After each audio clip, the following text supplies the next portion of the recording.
Three inmates stood over Mike Tyson's bunk in the dark, certain they were seconds away from the easiest robbery of their lives, and none of them realized he had been awake the entire time.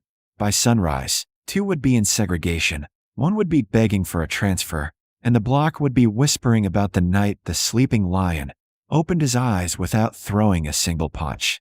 It started with a rumor, the kind that moves through prison walls faster than sound and sticks harder than truth. Someone claimed Tyson had something valuable hidden in his cell, not commissary, not contraband, but paperwork tied to outside money and a guaranteed deal waiting for him when he got out. In a place where most men own nothing but time, the idea of invisible wealth was more tempting than gold. The whisper reached a trio on the upper tier known for quiet schemes instead of loud violence. Men who avoided fights, avoided debts, and survived by thinking 3 moves ahead. They watched patterns. They tracked guard rotations. They knew who slept heavy and who didn't. And after 2 weeks of observation, they convinced themselves of a dangerous conclusion. The former heavyweight champion slept like a rock. Every night at the same hour. Lights out.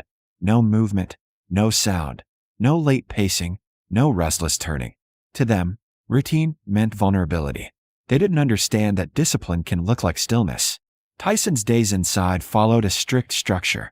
Exercise, reading, silence, minimal conversation. And that quiet made some inmates respect him and others underestimate him. He didn't join card games, didn't trade favors, didn't gossip, didn't orbit any crew. That independence created distance, and distance creates theories. The planners built their strategy like a small military operation.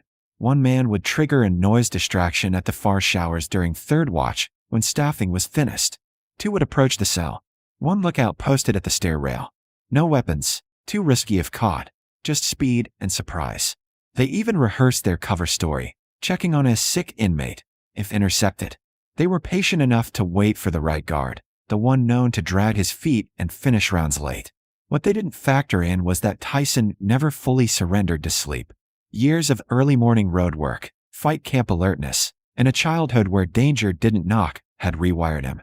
He slept in layers, drifting down and surfacing often, senses idling just below consciousness. The block that night was thick with the usual soundtrack, distant coughs, metal creaks, someone muttering through a dream. But around 3 a.m., the pattern changed. Footsteps without rhythm. Too soft. Too careful. Tyson's eyes opened, but his body didn't move. Breath slow. Posture loose. From the outside, he looked completely gone. Through half-closed lids, he watched shadows slide across the bars. He counted them. 3 shapes, 1 hanging back. Coordinated. Not random. The distraction hit right on schedule. A metal crash and angry shouting from the opposite end. And right on cue, keys jangled as a guard turned away from Tyson's section earlier than usual. The planners took that as confirmation their read was perfect. They drifted closer, socked feet silent, confidence rising with each step. One whispered, "Told you, out cold." Another suppressed a nervous laugh. They expected vulnerability, slack posture, deep sleep breathing, zero awareness. Instead, when they reached the bars and peered in, they felt something they couldn't name at first. Not movement, not sound, presence. Tyson was lying on his side facing the wall, but his eyes were open, focused, tracking their reflection in the steel sink. He had known the plan was forming days earlier. The extra looks, the staged casual passes, the too interested glances at his shelf, and he had done nothing to discourage it. No confrontation, no warning, just observation. Because sometimes the fastest way to end a problem is to let it fully reveal itself. One of the men eased a hand toward the bars, testing space, ready to whisper a fake excuse if Tyson stirred. Tyson spoke first, voice low, steady, not startled, the tone of someone commenting on the weather. "You're late." The word hit them like a shove. All 3 froze. The lookout nearly bolted. Fear doesn't always come from shouting. Sometimes it comes from calm certainty at the wrong moment. The lead planner tried to recover, leaning closer. "Relax, champ." Rom's cell. Tyson turned his head slowly now, eyes locking onto him. No anger, no rush, just clarity. "No," he said quietly. "Right plan, wrong read." Down the tier, the fake argument kept echoing, but its usefulness was gone. Control had shifted without force. One of the men felt it immediately, the psychological ground dropping away, because intimidation works best on the unaware, and Tyson was not only aware, he was composed. Then he did something none of them predicted. He didn't threaten, didn't posture, didn't rise. He simply called out in a firm, measured voice that carried with authority instead of panic. "Officer." Upper tier. Now. Not loud, but undeniable. Experienced guards learn to distinguish fear noise from command tone, and this was command tone. A flashlight snapped on within seconds. The trio stepped back too late to look innocent and too early to escape. Beams caught faces, positions, proximity. Questions followed.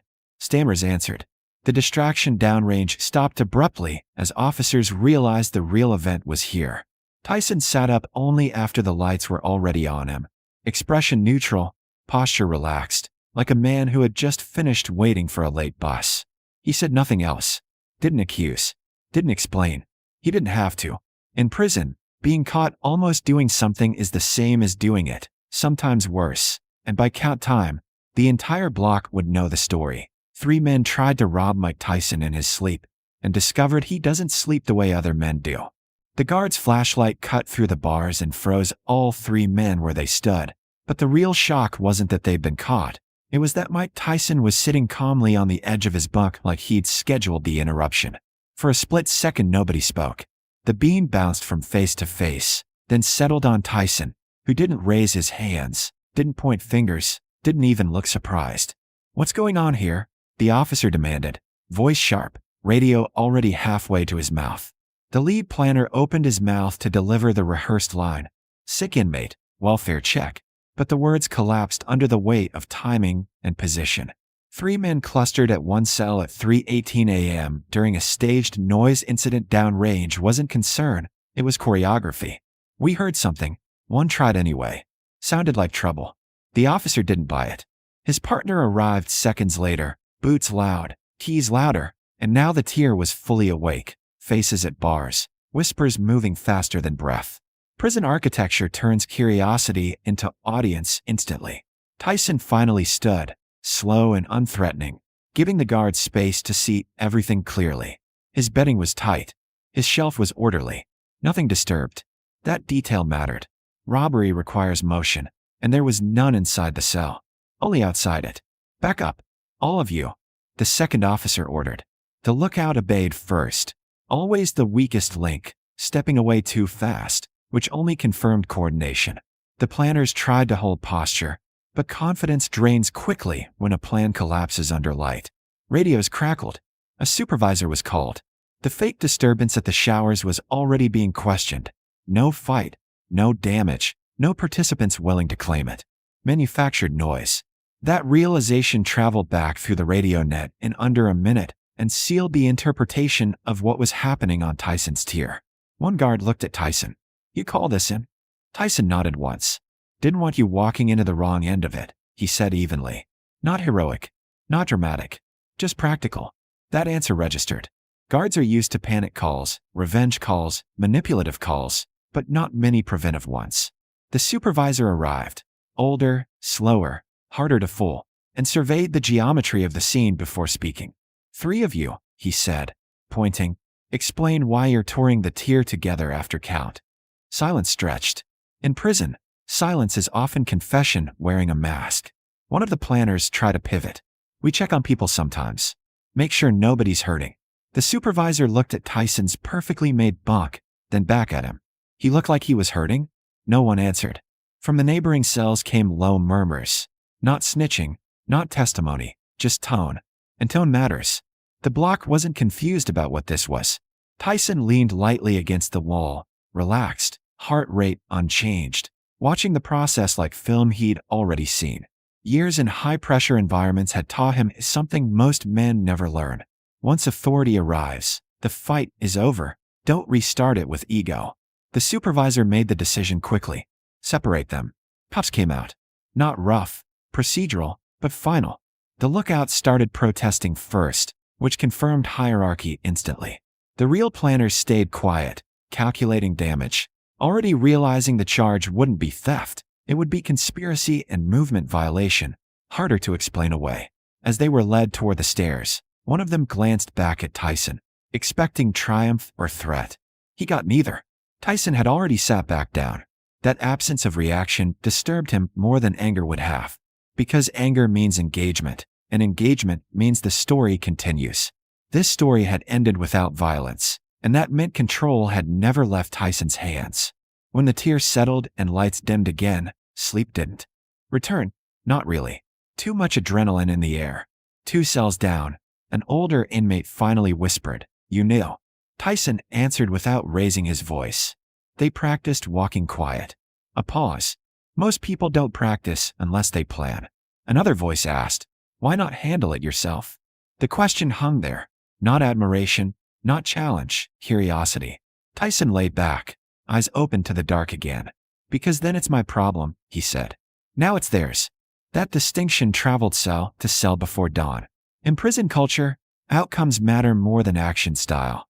And the outcome here was undeniable. A robbery attempt stopped without a punch, without a fight report, without retaliation, and with witnesses. That combination builds a different kind of reputation, one more dangerous than violence. The kind that says planning against this man is riskier than confronting him. Morning count confirmed what the night already knew: 3 empty bunks, marked for investigation hold. The officers walked the tier slower than usual, measuring mood, but the block was calm, almost respectful, like after a storm that never broke. When breakfast trays slid through slots, conversation stayed low. Tyson ate like always, unhurried, unchanged routine, which amplified the legend more than celebration would have. By the time the sun reached the high windows, the narrative had locked into place. They tried to take from him while he slept, and discovered he doesn't sleep. He waits. Part 2 didn't end with force. It ended with removal.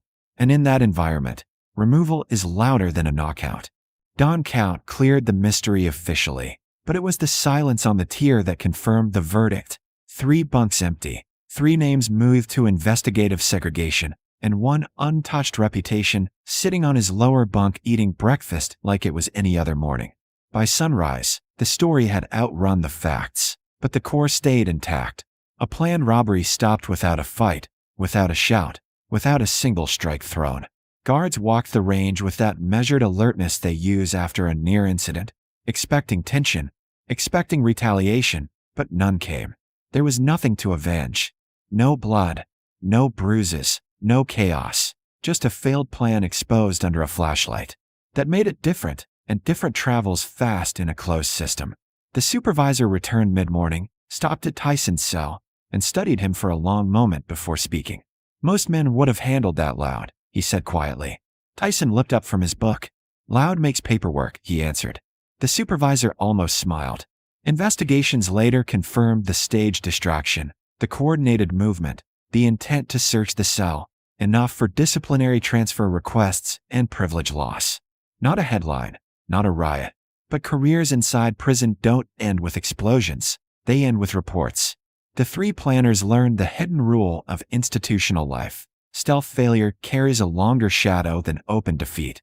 No one trusted them now, not because they tried, but because they failed visibly. That's a permanent stain in inmate hierarchy. Throughout the day, men passed Tyson's cell slower than usual, not to stare, not to praise, just to register something. He hadn't escalated. He hadn't performed toughness. He had demonstrated awareness and timing, a higher currency inside than muscle. One lifer finally said it out loud during yard movement. "You didn't win the fight. You won the morning." Tyson nodded once.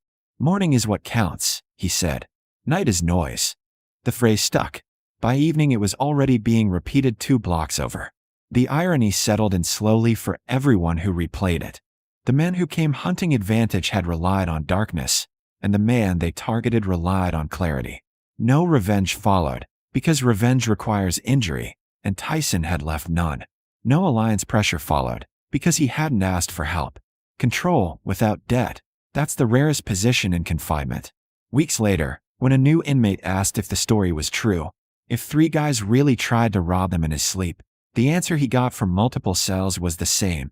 That was their mistake, thinking he sleeps like them. Tyson himself never retold it, never embellished it, never used it to posture. His routine didn't change. Same workouts, same reading, Same distance from politics. But the tier changed around him.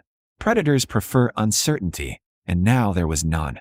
The conclusion spread wider than the event. Force isn't the highest form of strength in a place built on force, awareness says. The planners thought the advantage belonged to the one who moves first in the dark. They learned the advantage belongs to the one who is ready before the move is made. And that's why when dawn broke over the block that morning, the shock wasn't that Mike Tyson stopped them. It was how little he had to do to make sure they never tried again.